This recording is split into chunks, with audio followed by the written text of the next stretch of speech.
Xin chào tất cả mọi người, chào mừng mọi người đến với kênh YouTube của mình Crochet by Trang My. Và trong cái video ngày hôm nay thì mình sẽ dẫn các bạn cách móc một chiếc mũ bonnet cho bé nhé. Thì ở đây nguyên liệu sử dụng của mình đó là len baby rong, kim móc là kim 2.5mm, kéo và kim không. Thì các bạn có thể thay đổi sang các loại len sợi khác tùy thuộc vào cái sở thích của các bạn nhé. Đầu tiên thì các bạn sẽ tạo giúp mình một cái vòng tròn ma thuật với 12 mũi kép đơn. Trong đó có một mũi kép đơn thì được tính bằng 2 mũi bính bắt đầu ạ. Đầu tiên thì mình sẽ quấn một vòng quanh ngón tay để tạo vòng tròn ma thuật này.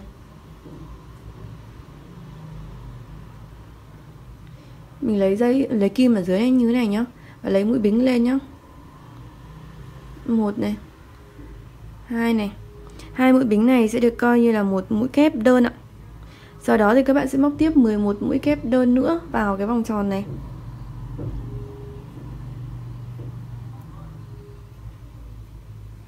Một, 2, 3.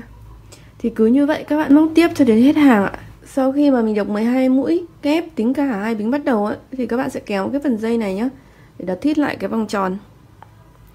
Và sau đó thì mình sẽ nối một trượt vào cái mũi kép đầu tiên này ạ, để kết thúc hàng này ạ. Sang hàng thứ hai thì mình sẽ tăng thêm thành 12 mũi kép nữa.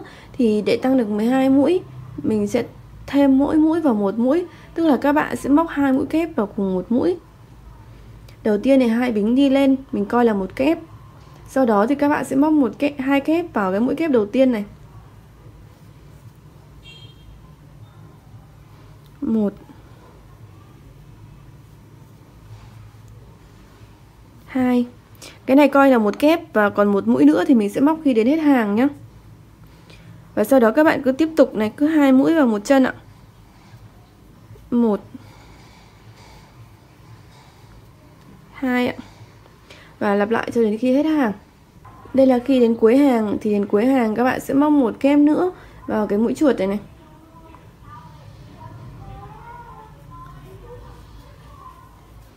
Và nối vào mũi kép đầu tiên và một mũi trượt để kết thúc hàng 2 ạ. Thì ở hàng 2 tổng mình sẽ có tất cả là 24 mũi kép nhé. Trong đó có một mũi kép được coi là 2 bính bắt đầu á. Sang hàng thứ 3 thì từ đây các bạn sẽ làm theo cái quy luật là cứ mỗi một hàng các bạn sẽ tăng 12 mũi lên.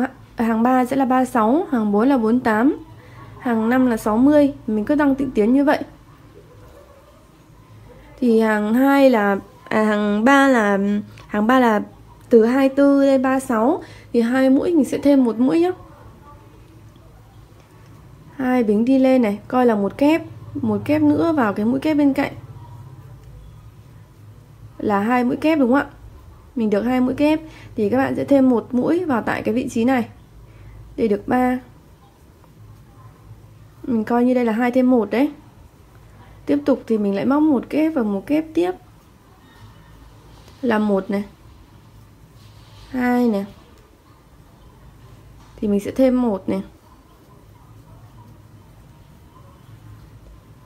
1, 2, thêm 1. Thì các bạn cứ lặp lại như vậy cho đến khi hết hàng.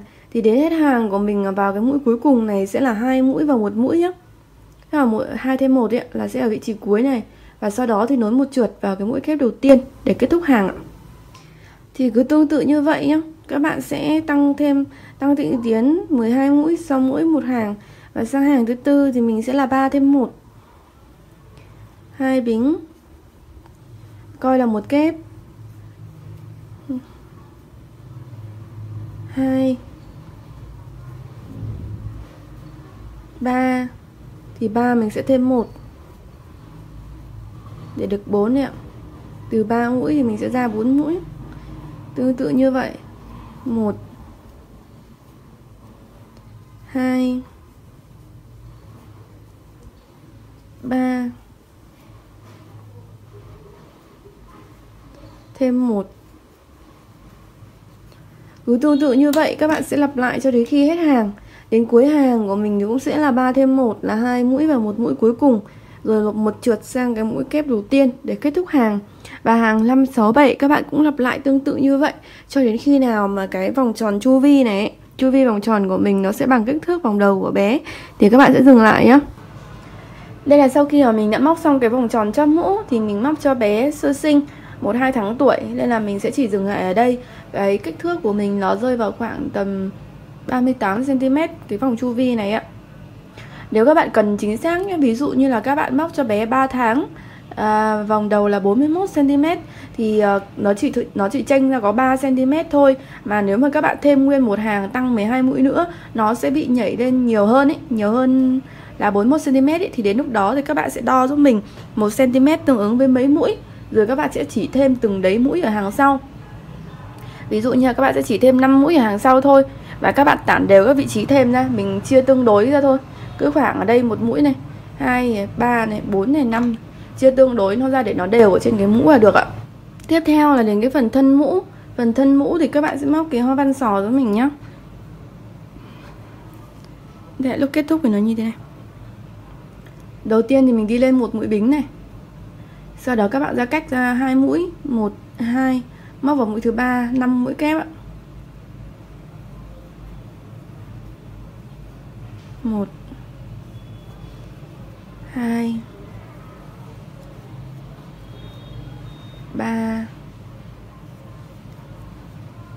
4, 5, cách 1, 2 móc vào mũi thứ 3, một mũi đơn. Sau đó lặp lại tương tự, cách 1, 2 móc vào mũi thứ 3, 5 mũi kép.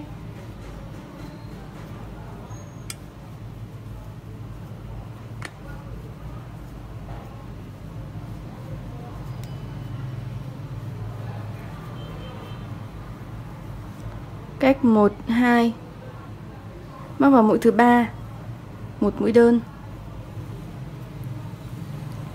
Và cứ như thế các bạn sẽ lặp lại cho đến khi hết hàng nhé. Đến cuối hàng thì cái một đơn này nó sẽ trùng vào cái vị trí bắt đầu này, thì các bạn cứ kệ cho mình móc vào một cái mũi trượt này, một mũi đơn nữa giúp mình để kết thúc ạ. Cái chỗ mà mình móc mũi trượt sang ạ, nó sẽ hơi khó móc một chút. Sau đó sang hàng thứ hai. Sang hàng thứ hai thì các bạn móc 3 mũi bính giúp mình. 1, 2, 3. Sau đó mình quay đầu ạ. Móc tiếp 2 kép vào cái mũi đơn này, coi như là một nửa của sò. Vì hoa văn sò của mình nó so le nên là cái cạnh rìa này nó sẽ chỉ có một nửa thôi. Các bạn móc một đơn vào cái mũi kép thứ 3 nhé. 1, 2, 3. Sau đó 5 kép vào cái mũi đơn này.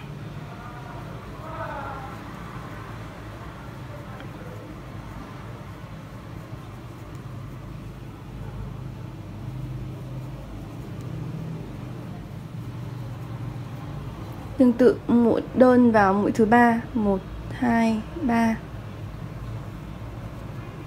Và cứ lặp lại như vậy cho đến khi hết hàng ạ.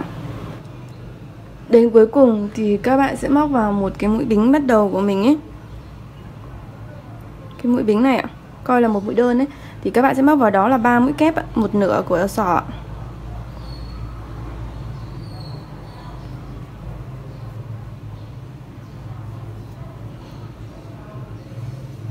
Một, 2, 3. Một bính đi lên, mình quay đầu. Đây, 3 cái mũi đấy nó sẽ vào một cái bính bắt đầu của mình, chính là cái bính hàng sau nó sẽ là vào bính này đấy ạ. Sau đó thì các bạn lại tiếp tục móc bình thường, móc giống hàng trước là mình vẫn móc như vậy nhá. Thì đến đây là cứ 5 mũi kép thì sẽ vào mũi đơn ạ. 1, 2, 3, 4, 5. Sau đó thì 1, 2, 3, một mũi đơn vào mũi thứ 3. Sau đó lại 5 kép vào cái mũi đơn.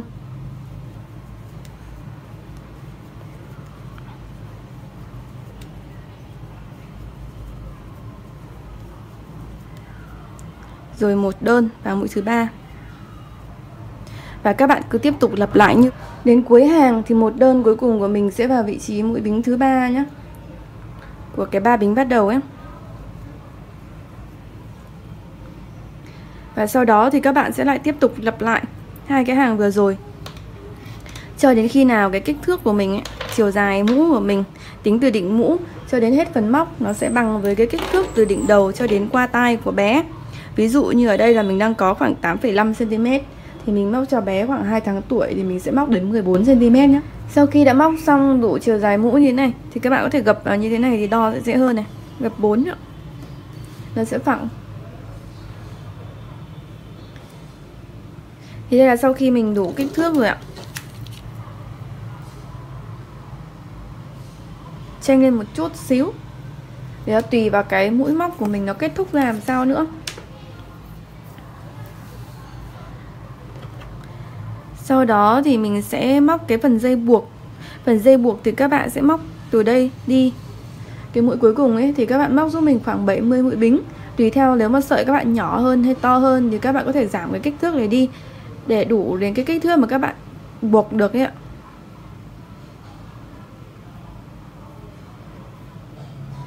Thì cứ tiếp tục các bạn móc giúp mình 70 mũi bính nhá. Đây là sau khi mình móc xong cái chuỗi bính thì đến đây các bạn sẽ quay lại và móc vào cái mũi bính thứ 3. 1 2 3 kể từ khi móc một mũi đơn. Và sau đó thì các bạn cứ móc tương ứng một mũi đơn vào một mũi bính nhé.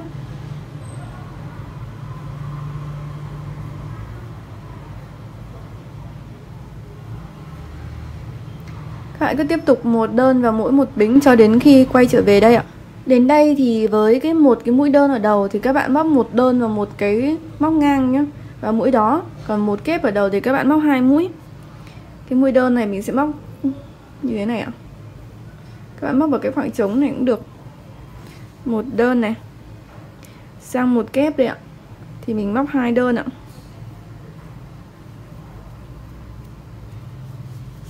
Sau đó dưới này là một đơn thì mình lại móc một đơn.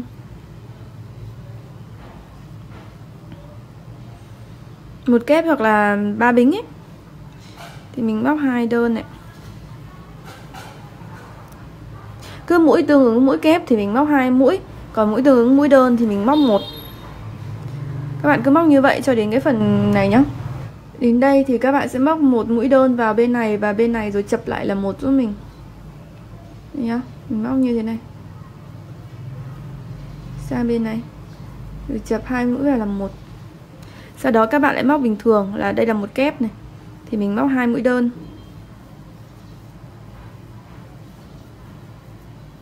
Một bính hoặc là một đơn thì mình sẽ móc một mũi đơn.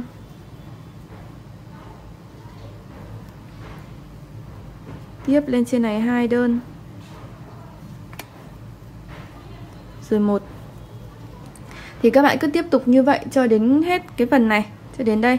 Thì sau đó các bạn cũng sẽ móc 70 mũi bính rồi làm một cái dây buộc giống như bên này ạ. Đến cuối cùng thì mình sẽ nối một chuột vào cái mũi đơn này nhá.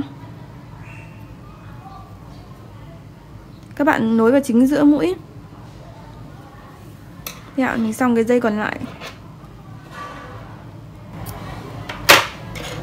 Cuối cùng là dấu chỉ.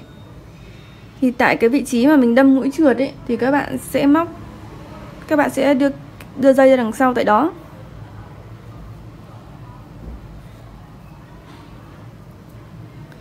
Để cái phần đằng trước là nó được im, không bị nổi lên ạ. Thì sau đó các bạn sẽ giấu dưới những cái mũi đơn này nhá.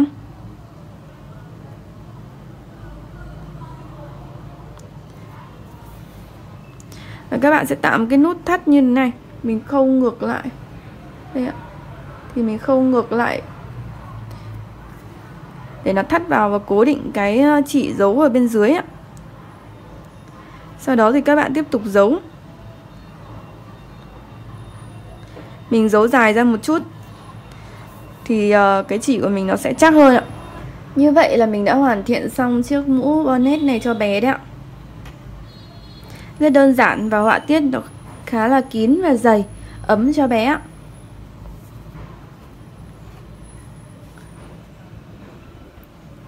Chúc các bạn thành công nhé. Và đừng quên like, share và subscribe kênh YouTube của mình Crochet by Trang My nếu các bạn thích những cái video của mình. Cảm ơn các bạn rất là nhiều ạ.